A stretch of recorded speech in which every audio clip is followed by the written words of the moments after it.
Dear sir, Trump के promoters नहीं पाकिस्तान की प्राइम मिनिस्टर बने। मलाला यूसुफजई की मत मारी गई। अमन मुआहिदे के बाद फ्लर्ट डिप्लोमेसी। हुकूमत का तहरीक लब्बैक के एहतजाज को सीरियस लेने का फैसला। अक़वाम मुत्तहिदा का पाकिस्तान से संगीन मजाक। बढ़ते हैं तफसीलात की जानिब, लेकिन इससे पहले हमें लाइक, फॉलो और सब्सक्राइब कीजिए और बेल आइकन को दबाना मत भूलें ताकि टॉक इज लाइव पर हमारी मुलाकातें यूं ही चलती रहें।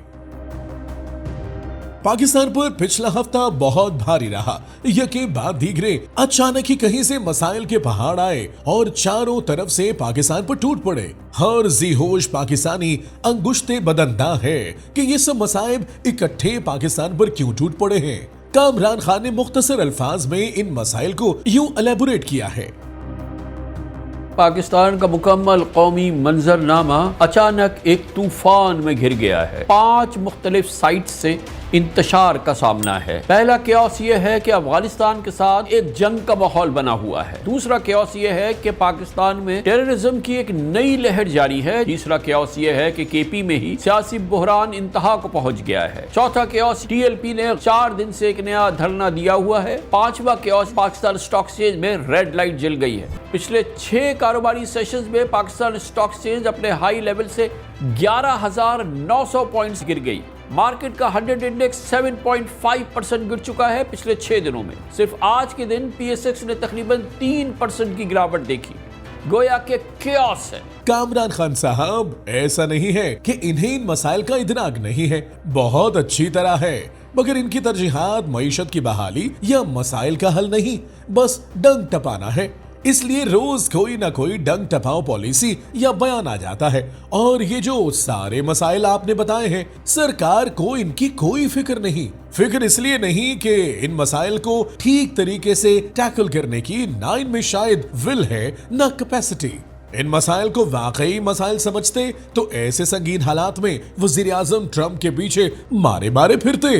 बिल्कुल नहीं, यहाँ बैठकर इन मुश्किलात से निमटने या कम से कम निमटने की कोशिश करते। लेकिन इनकी जिंदगी मौत का मकसद तो इस वक्त ट्रंप की खुशनुदी है। बस वजीर आजम का बस चले तो उस खातून से अमन का नोबेल इनाम छीनकर ट्रंप की दिली मुराद पूरी कर दे। डियर प्राइम मिनिस्टर, बहुत हो गई। आपसे दरख्वास्त है, आप अब ट्रंप के प्रमोटर नहीं, पाकिस्तान के प्राइम मिनिस्टर का रोल अदा करें। नायब वजीर आजम इसहाक डार ने इंकशाफ किया है कि पाकिस्तान अल्लाह के फजल से अक़वाम मुत्तहिदा के इंसानी हुकूक काउंसिल का रुकन मुंतखब हो गया है। पाकिस्तान की इस कामयाबी को उन्होंने आलमी सतह पर इंसानी हुकूक के फरोग का इतराफ करार दिया है। पहले तो यूं महसूस हुआ जैसे सख्त टेंस माहौल में डार साहब ने कौम को रिलैक्स करने के लिए जोक क्रैक किया है। फिर उनकी शक्ल और गम और गुस्सा याद किया तो जोक शोक का ख्याल एक सेकंड में दिलो दिमाग से 9-2-11 हो गया। इसहाक डार साहब, मुबारक हो, लेकिन इंसानी हुकूक काउंसिल का मेंबर मुंतखब होने के बाद आप पर लाजिम है कि पाकिस्तान में भी इंसानी हुकूक की पामाली को रोके। एहतजाज करने वाले, अपने हक की बात करने वाले पाकिस्तानियों की गुजारिशात भी सुने। अवाम को हर मसले, हर बात पर डंडा डोली करना, डराना धमकाना, जलीलो रुस्वा करना बंद करें। और अगर ऐसा नहीं कर सकते तो इखलाकन इस इंसानी हुकूक काउंसिल से इस्तीफा दे दें। मलाला यूसुफजई की मत मारी गई है। कहती हैं कि ऑक्सफोर्ड यूनिवर्सिटी के दोस्तों के साथ वीड का नशा किया तो गोया वो यकायक लंदन से वापस स्वात पहुंच गई। जी हाँ, वीड का नशा ही फरमाया है मौसूफा ने।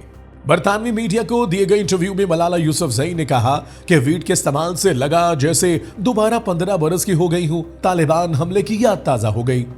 मलाला जी, पहली बात तो यह है कि यूसुफजई कबीले की मलाला में इतनी शर्म हया होनी चाहिए कि वो अपने फजूल वाहियात दोस्तों के कहने पर नशा न करे।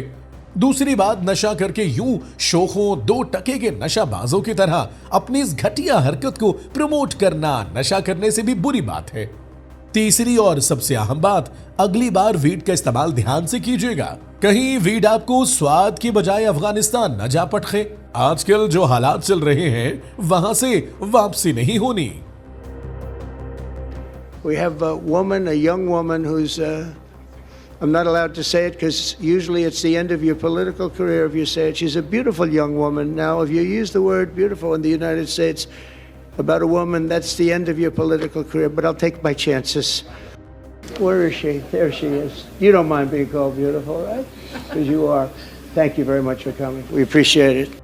ट्रम्प साहब फ्लर्ट डिप्लोमेसी में हाथ हौला रखें, ये ना हो माजी की तरह कहीं एक और खातून आप पर हिरासमेंट का इल्जाम लगा दे और अमन वाला नोबेल प्राइज तो आपको मिला नहीं। यूं करें, आप अगली दफा फ्लर्ट का नोबेल प्राइज शामिल करवा ले, वो आपकी शक्ल पर लिखा है, आपको ही मिलेगा। तुर्किया के सदर ने भी इटली के वजीर आजम मेलोनी को थोड़ी सिगरेट पीने का मशवरा दिया, जिस पर फ्रांसीसी सदर ने कह लगाकर मेलोनी को शर्मिंदा कर दिया।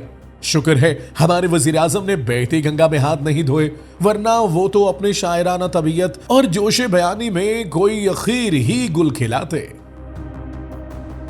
हुकूमत का तहरीक लब्बैक एहतजाज को सीरियस लेने का फैसला, मगर ये सीरियस वो वाला नहीं है जो आप समझ रहे हैं। मतलब हुकूमत मामले को संजीदगी से हल करने के बजाय मजीद जिद करने पर उतर आई है। वफाकी हुकूमत ने तहरीक लब्बैक पाकिस्तान वाक़े पर जाली खबरों के खिलाफ बड़ा एक्शन शुरू कर दिया है। सरकार का कहना है एक बड़ा फेक न्यूज नेटवर्क बेनकाब हुआ है, जिसके मरकजी किरदारों की फहरिस्त तैयार कर ली गई है। वजीर आजम साहब, ये फहरिस्तें कितनी दुरुस्त होती हैं हम आपके दौर में अच्छी तरह जान चुके हैं, इसलिए अंधेरे में तीर चलाने की बजाय तहरीक लब्बैक वालों को भी पाकिस्तानी समझें। अगर उनकी डिमांड्स मान नहीं सकते तो कम से कम उन्हें कोई इज्जतदार एग्जिट देना तो आपके मनसब का फर्ज बनता है। Talk is live, like share subscribe कीजिए, क्योंकि सच वही जो हम बोलें। Talk is live.